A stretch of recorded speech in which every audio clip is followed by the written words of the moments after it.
Greetings. Do without wilt shall be the whole of the law. I'm Lexi Eve, and welcome back to yet another Walk Magick.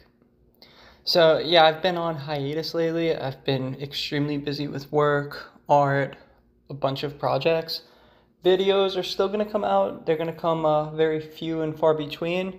I'm going to try to pump as many as I can, but I have to deal with life stuff on the time that you have in a day to do what you need to do. But I did put in the time this week on this video, and today I want to continue with the Sex Magick series. So the discussion today is Sex Magick Part 3, taking this art to the next level. If you haven't listened to parts 1 and 2, I highly recommend checking those out as well, as they're going to give you a lot of foundational information about Sex Magick as a tool, which I may abbreviate some today, as is needed to really get into the core of making a serious discipline out of this magical tool. So check those 2 videos out. There's also, I did a video on the homunculus. There's some interesting stuff in there. You might check that out as well. But with that introduction out of the way, let's begin. Alrighty. I'm going to begin by saying something I've said before in this channel, the words of my angel, and these were spake when I was at the end of one of my deepest, darkest ordeals. Quote, "Follow your sex instinct," end quote. For me, that was a game changer. It was life-changing. It was developmental. It reinforced a specific purpose. It gave me a specific path at that time. And I think it's just very valid as a Thelemite that you should be following that to the extent that it's not chasing it like a drug or something, to the point that it becomes harmful. It should not be an all-encompassing part of your life. It should be a critical component of your life, but so is studying, so is social interactions, so is eating, anything that you do as a healthy adult.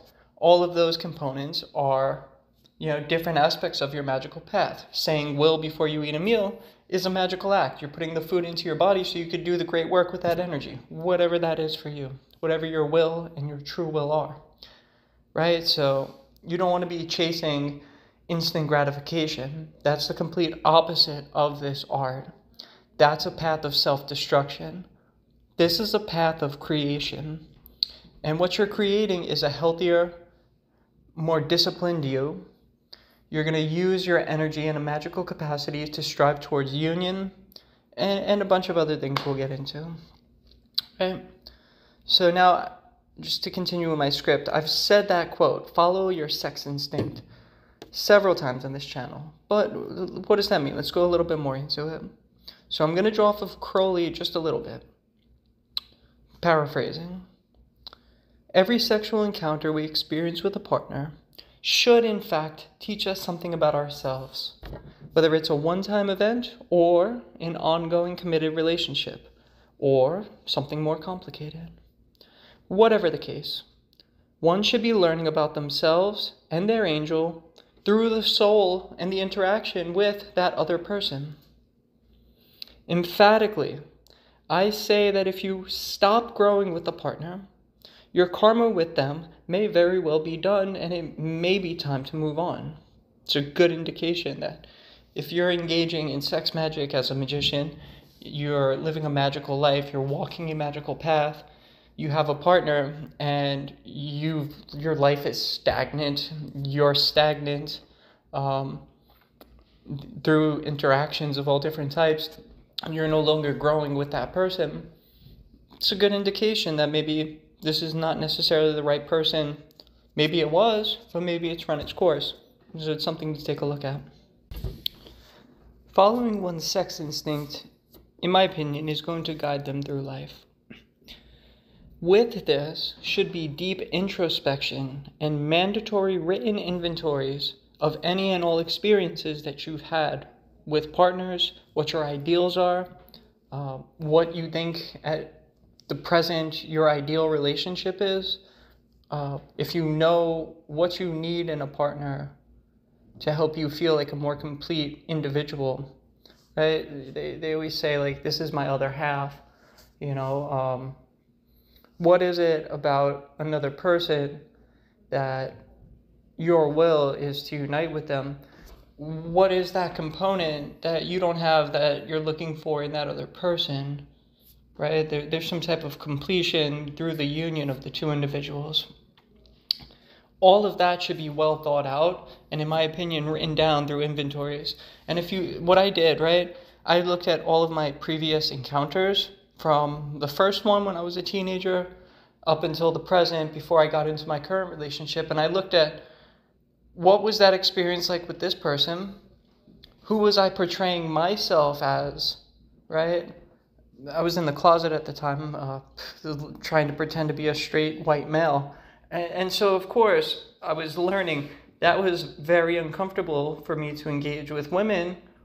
Teenage girl, I was a teenager the first time, so another teenager my age. And then as I was, 20 years old, through that experimentation, I learned a lot about myself, what I didn't like, and finally to help me come to terms with, okay, life is too short, I need to do what's right for myself, because this is a critical component of my life, and I'm denying myself these experiences because of fear, right?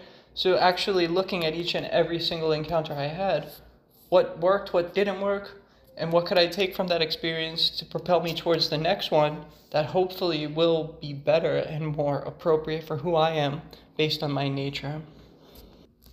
And again, right, with living a magical tradition and using sex magic, especially through some disciplines I'm going to talk about in a second, I want to reiterate, the point is not to chase sex like a drug. It's more like walking your path, and as love sweeps a person up, they shouldn't shy from it.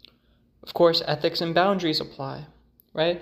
If you already have a partner and it's a monogamous relationship, engaging in sex with somebody else and lying to that partner is going to yield the karma of lying, right, about what you're doing.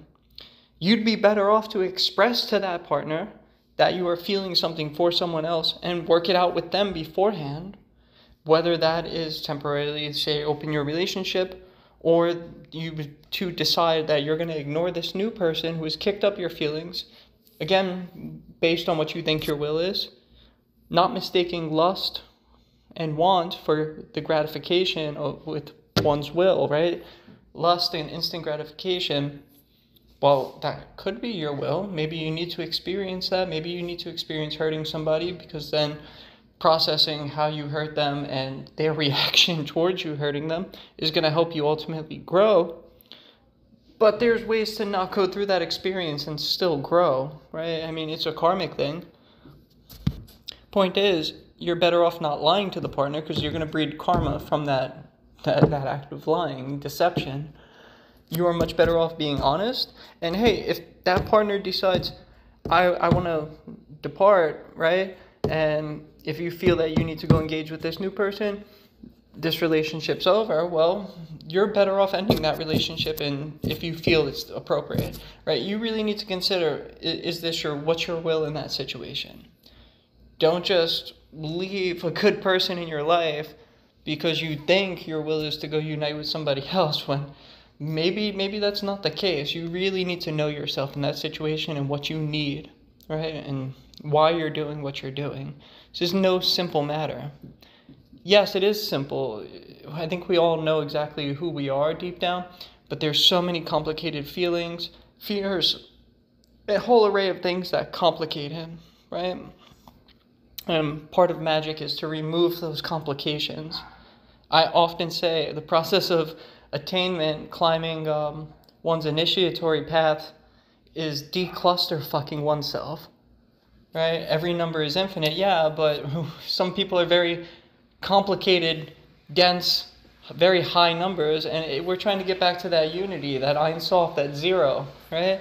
So the process of decluster fucking oneself is getting back to that source, reducing one's number, so to speak, symbolically. I think I made the point here, so let's move on to an actual discipline. So as my teacher had taught me years ago, a specific discipline one can adopt and I believe people should take up as practicing sex magicians, is for the extent that they're doing sex magic, to no longer, just get off. Again, this applies as long as you are using the art consistently, and you may postpone for durations of time. But honestly, anything that causes discipline always breeds results. Also, I've seen many an operation of sex magic rituals that utilize at least some degree of abstinence during the operation until the final climax and conclusion. This can be absolute celibacy during the course of the operation, or it could be sexual stimulation for a long period of time without orgasm to continuously build up a current, store it, and finally release it at the proper moment. Besides mere intention sex magic, which I've discussed in part 1 of this series, there is the production of amrita in the pineal gland, which is an entire branch of sex magic all its own. For example, right?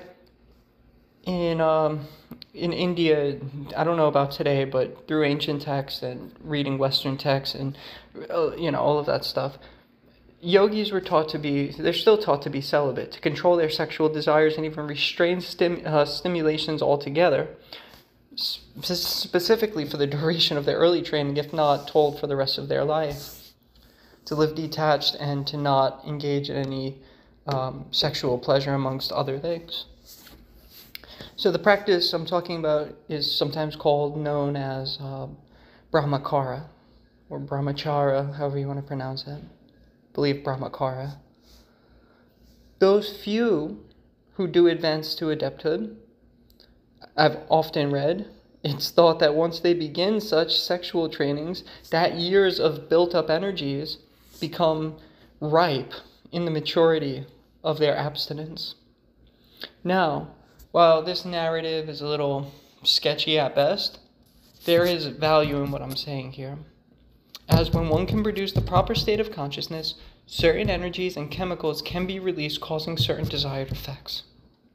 Crowley himself has written in several places about amrita dripping down from the Ajna chakra to be absorbed from that higher point down into the lower thresholds of the body and soul. Briefly, while it is widely known that practicing Brahmacharya is to remove the desire of attachment to physical pleasure, and thus liberate one ultimately from samsara, birth, life, death, rebirth, as I said, the discipline goes deeper, and in Western sex magic, from a Western sex magic point of view, it builds up vital energies that are restorative to health and the well-being of the body, mind, and spirit. In previous videos, I've spoken quite in depth already about the elixir vitae, so I'm going to refer you to part 2 sex magic video and move on from here. So in addition to all of that about amrita and releasing energies, there is also, mixing different sexual secretions, etc. There is also working with the light as a magician. Any ritualist will know about the planes and how the light is shaped on that plane from pure creative light at the highest to dense crystallization at the lowest. Well, using that light is paramount to charging and the consumption of secretions. If one is, say, bringing down the light of Kether, that light may be used to charge the sexual organs and thereby inflict enhanced magical potency into the secretions. A single ritual may be potent enough to get this desired effect, but think about charging the organs over the course of weeks and months without releasing that substance. Think of it like this. When performing extensive asana or pranayama over the course of months, one notable phenomena is body rigidity followed by perspiration. Despite remaining absolutely still and utilizing almost no energy, the body goes into a state of solidness. All the muscles get tense as if you're in an incredibly difficult workout, and this is because prana has begun to flow. When one is covered in this particular sweat, Crowley himself recommends rubbing the sweat back into the skin to reabsorb the prana and thus revitalize the body by maintaining that vital energy. Similarly, when charging the sex organs with light, that light enters and permeates the creative juices of that region. I can't say for certain whether simply bringing down the light from Kether to Yesod automatically crystallizes that light, or whether bringing down that light daily and allowing it to build up over the course of days, weeks, months, allows the accumulated light to then crystallize over time. Regardless, I believe the light does become dense. Right? Bear with me, right? Think about this. The divine light already permeates all things absolutely, unseen, everywhere, all the time. Everywhere. It's everywhere. It's infinite. It's everywhere. The divine light is there. Just imperceptible. It's beyond perception. It's beyond thought. It's beyond description. Right? So I believe it at least plausible that by the crystallization of that light, it then allows the physical body to more directly interact with it. By building up a store of that light to finally be released, that's what I'm speaking about as useful to us. Now there's the solitary method of charging the seed, menses, gluten, and eye of horror. Then there is the combination with a partner of any and all of these fluids. And I'm not going to go into the different effects of each one, as I find them to be mostly similar, but the correspondences are clearly different. So you could look up correspondences for the things that I just talked about, find where they are in the tree of life, and see what those other types of energies are, and how using a specific substance might affect a specific outcome. Perhaps at a later time, this will be a discussion that we have on this channel. The point is that the consumption of the charged substance is what ultimately leads to revitalization and can be used in conjunction with various invocation and intentions to bring about anything from union with the highest or manifestation of some earthly end goal. Again, see Sex Magick Part 1 for intention magic. I will here simply reiterate a quote from Stephen King about that subject of intention magic. That quote, "What you buy is what you own, and what you own always comes home to you." There's a big difference between, end quote. There's a big difference between needs in one's life path and what one wants of a based nature. While it's permissible to enjoy both, too often I see especially newer practitioners attempt to use magic to manifest some trivial thing that then goes on to stunt their actual progress for any number of years. It usually leads to misery in the long run. Things don't come free just because you want to manifest them. All things have a price, right? It may not be obvious what that price is, but everything has a price. There is a desired end. If you're doing your will, you're not going to breed that karma. It's more like what you'd say living in line with the Tao. When you're making actions based on trivial wants that, are not aligned with what you should be doing this incarnation, you're going to breed karma, which then has to work itself out, and things are going to happen, and you're going to go through a bunch of feelings, and ultimately you're going to learn, and eventually you will realize why that was the wrong thing to do. But it's going to ultimately, no matter how good it feels for X amount of time, it's going to be a painful process at some point. There's going to be some type of learning lesson. There's going to be growth, and growth is always uncomfortable, especially when you're not willing to grow and you fight that growing process, right? Now, for a more refined practitioner who's gotten to a certain point in their magical career, this is probably not a problem, right? Especially when magic restricts itself. You get to a certain point, magic is going to work for what your will is, and it's going to stop working for other things, right? Crowley talks about this in his Confessions. When he was new, he could use his powers to project energy and force somebody to trip. Years later, many oaths and, growth processes later, many personal spiritual restrictions placed upon what his will is, and, taking oaths to go do his will, he no longer could produce that effect of just projecting energy to make somebody trip. It literally wouldn't work. So for more advanced practitioners, it's like your magic will work to help you work out whatever karma you have, but it's not going to work if you don't have a karma that needs to be worked out for that. You could do things on the physical plane, but using ritual magic, right, it's not going to work the same as for a newer magician who doesn't have the oaths in place to stop them from hurting themselves. All of that said, Invocations and rituals. This can be a daily thing regarding sex magic or a periodic occurrence. Now, it depends on the practitioner. One who is advancing magically in the Lima is going to bring about the sexual attraction from many outside sources, many people. You start invoking light, you start to get this glow to you. People who can't even see the light tend to be attracted to that light, and they don't even understand why. And it's a byproduct, like I said, of invoking the light. Now, there's also consumption of damiana, a herb, which will have a similar result.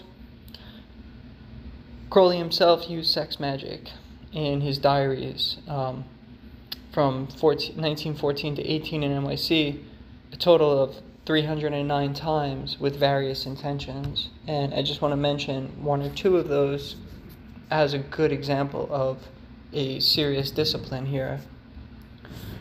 So, at the top, the most that he used sex magic for was 48 operations for money. Now, I find magic for money tends not to be free. There is the occasion where it may very well be one's will to do that operation, and in such case, sure. But on the most part, myself, I prefer a bhakti approach to life and find money comes exactly when I need it for what I need it for. Do I always want something? Sure, I'm human. I have my wants, but I try to keep today my wants in their place and acknowledge that's a want, that's not a necessity, right?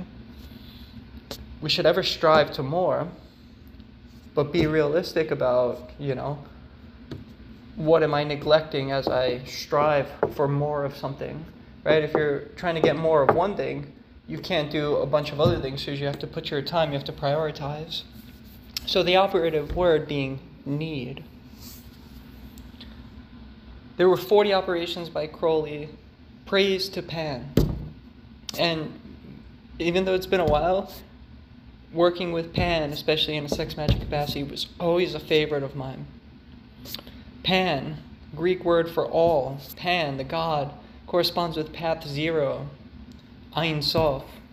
It's the unity beyond anything manifest, and thus the penultimate source of creation, the ultimate source of nature. So using various circle castings, including perhaps, say, the greater hexagram ritual of Saturn, to connect with, or you could even use the hexagram of Capricorn, right, to connect with that Saturn energy. Thus the Satyr would be a Capricorn's connection to the Devil card. The Satyr, the energy of Pan, followed by either a personal prepared written invocation, or one of my favorites, utilization of the hymn to Pan as an invocation can suffice to invoke that god.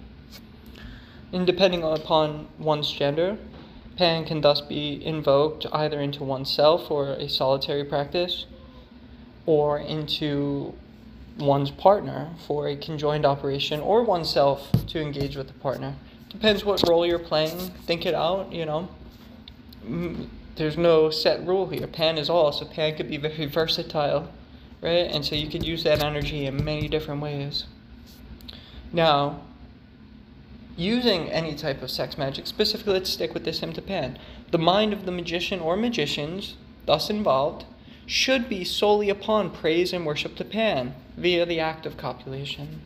Most especially always during orgasm, which has the tendency to turn off most parts of the conscious mind for a moment. And while you're in that void state, project the image of Pan, or at the very least, the idea of a repetition of some type of word in your mind, worshiping Pan, and send that out to the nothingness of spirit via the mind. And you can experience any number of ecstatic states from that. That could cause any number of changes in your life. I'm not going to get into all of those specifics, but it's a very potent operation. Think about it. If you're in that state of lack of consciousness where you have just enough wherewithal to project, so your singleness of focus, and you're projecting that into your spirit to connect with your spirit, your highest self. Well, your spirit is the same spirit of that Ein Sof, of that limitless light, of everything else, right? That nothingness. So by connecting with your spirit, you're ultimately going to end up connecting with the all. Think about that, right? Now, The same could go for any suitable deity. Most especially, I recommend Nuim. The question might arise, but why worship through this act? My answer is because that by giving that energy to such a deity, as a byproduct, you end up manifesting their energy and powers in your own life as a guide rail.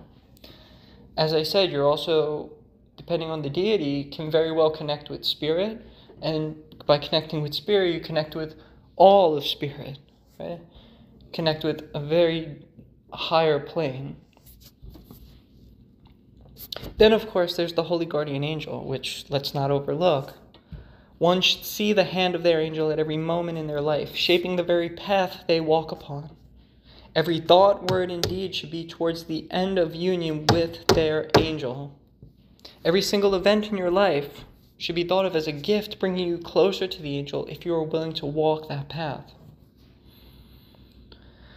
For a partner, whether a single night together or a long-term committed relationship, a magician who's taking this discipline of sex magic seriously for X amount of time should strive to see the angel in the act through their partner.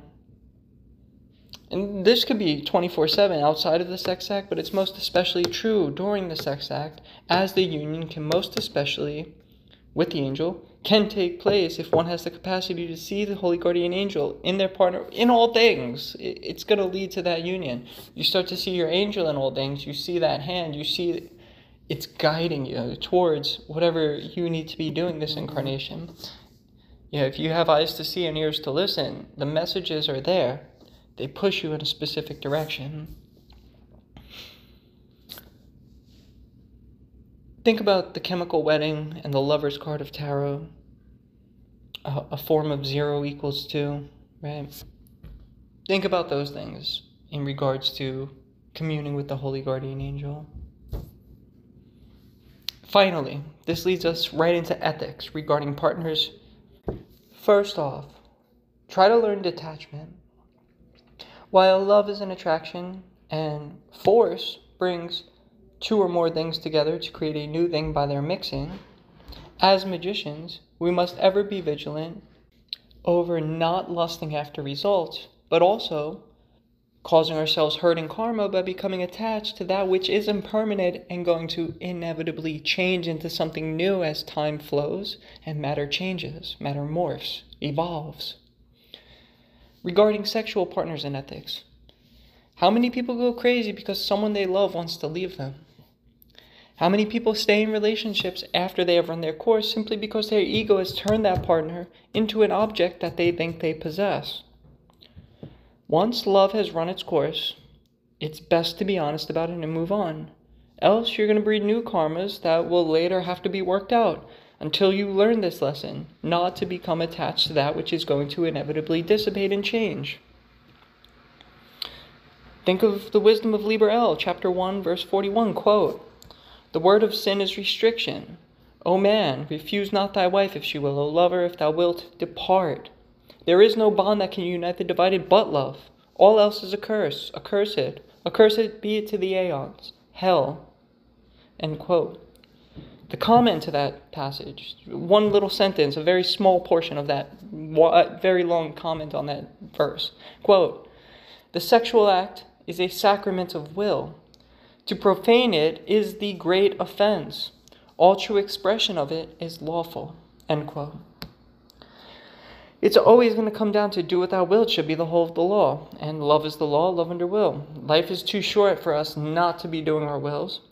And by doing your will, you're going to be uniting with things, destroying parts of yourself and building new ones. New things are going to be coming out of that destruction. Think of it, like you take food into your body, that food's being destroyed, cells are changing, dying, and being reborn through the energy from that food. So that meal is gone, cells have died, you've become a changed person with that energy that's now flowing through you. That's the act of love, right? A union of 2 things to create a third thing. You're hungry, your will is to eat a meal, you take in a meal, you've now united with that meal. Well, the outcome is you're now a person with more energy than you had before. Who you were before as a depleted energy person is gone, and now you are a new thing. You are a person with energy from the food that you ate, right? Regarding doing your will in a broader context, one must therefore have at very least a general idea of their nature and true will. Else you cannot determine much about whether or not it's your will to remain with a partner or not. You'll learn eventually, but, if you have inklings or a full understanding of what your will is, you'll know whether you're with the right person or not at a specific time. There are, of course, also unconscious indications, dreams, nightmares, subtle feelings, thoughts that cross the mind so fast that the person may not grasp or remember them for long. If all else fails, there's also divination. Just be careful, because many devices of divination are mercurial and may end up deceiving the inexperienced person. Another ethical issue I've seen partially discussed many times I want to address. Crowley would often employ sex workers, and that's not the problem. Sex workers are fine. I don't care about that. Or he would have partners who didn't know he was performing sex magic outright with them. And that's the crux, because he would employ sex workers and then do sex magic with them. Granted, he's paying for those, but he would also have partners who were not magicians. Rose Kelly was probably one of them, and, she snapped, and, he had a bad string of relationships, especially with people who weren't doing magic. And so I haven't read all of his diaries. A lot of stuff is not published, but one can speculate that, he was probably doing things that ended up hurting these people.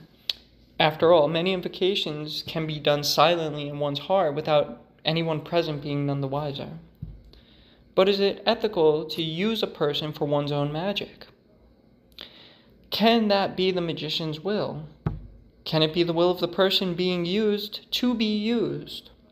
Theoretically, yes and yes, but if there is absolutely no proof, no communication, how then do you know that it's that person's will to be used, right? You really don't. You're guesstimating at that point. You may be right, you may be wrong. There is then also the fact that all acts of will with intent to cause change are acts of magic. Sex is a powerful magical act. Regardless of whether you're doing ritual invocations or not, it's a magical act. So, is one doing magic regardless when they have sex? Well, yes and no.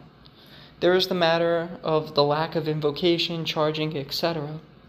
But there is the aspect of union, there is the aspect of change, there is the aspect of will and desire to unite with that person. I think personally the best course of action is to always communicate with any partner about whether or not you intend to do ritual magic that involves them, as it may affect them more deeply than expected, even if they are not aware that invocation and intention magic are being used in their proximity. If they are not a magician nor consenting to do sex magic, when they engage with you, what then do you do as a practicing sex magician if it's still your will to unite with this person? In all things in the universe, everything is the interaction of Hadid and Nuit. Everything. So in this context, at the very least, if you're taking the discipline of, I'm not just getting off for X amount of years, let's say, right, making an extreme example, for the next 10 years, I will not just get off. It has to be a magical act, a desired, in line with my true will, whatever that end goal is. So since everything is Hadid and Nuit, everything, in this context, if you're taking on this more rigorous discipline, and you come across that partner that it's your will to engage with, yet not their will to participate in sex magic, I do believe it ethical, or I do believe that the ethical course of action is to give up what energy is produced by the act itself without doing any invocations. Simply give it up to Nuit, knowing that in your heart that you are Hadid uniting with Nuit. You are the center of your universe uniting with an external component, and your partner vice versa. This way you're not actively invoking anything extra. Both parties are simply affected by the natural forces of sex that either would have been affected by regardless, though you as a magician are doing so consciously. You're consciously giving up energy. You're not invoking energy, so you're not going to bring about a whole bunch of stuff that's going to affect your partner. You're giving up as an act of worship to Nuit, which everything is Nuit externally to you anyway, if you see it that way. Acting consciously is a discipline in and of itself. Think Mahasatipatthana, right? Buddhist mindfulness. So, I'm going to now leave you with the following quote for your consideration. Quote, "If the ritual be not ever unto me, then expect the direful judgments of Rahur Kuit. This shall regenerate the little world, my sister, my heart and my tongue, unto whom I send this kiss." End quote. Love is the law, love under will. I hope this video helps you in your practice. I'll just reiterate the key points because I've said a lot. Follow your sex instinct, knowing your will and engaging when you need to and leaving when things have run their course with a partner. Next, prolong abstinence while performing sexually stimulating rituals, charging the organs with light and bringing down the drip of Amrita over time will lead to more powerful operations. See the holy guardian angel in all things, especially your partners, every day of your life. Lastly, communicate with your partners. People fear rejection. If open and honest communication leads to rejection, you're probably better off without that person. It's my opinion. Communication is best. Just been my experience. Don't do things behind somebody else's back that you love. It's going to come out. You're going to hurt yourself and you're going to hurt that person. And then you're going to have to deal with that hurt on both sides. So those are the key points. I'll say it again. Love is the law, love under will. Catch you on the next one.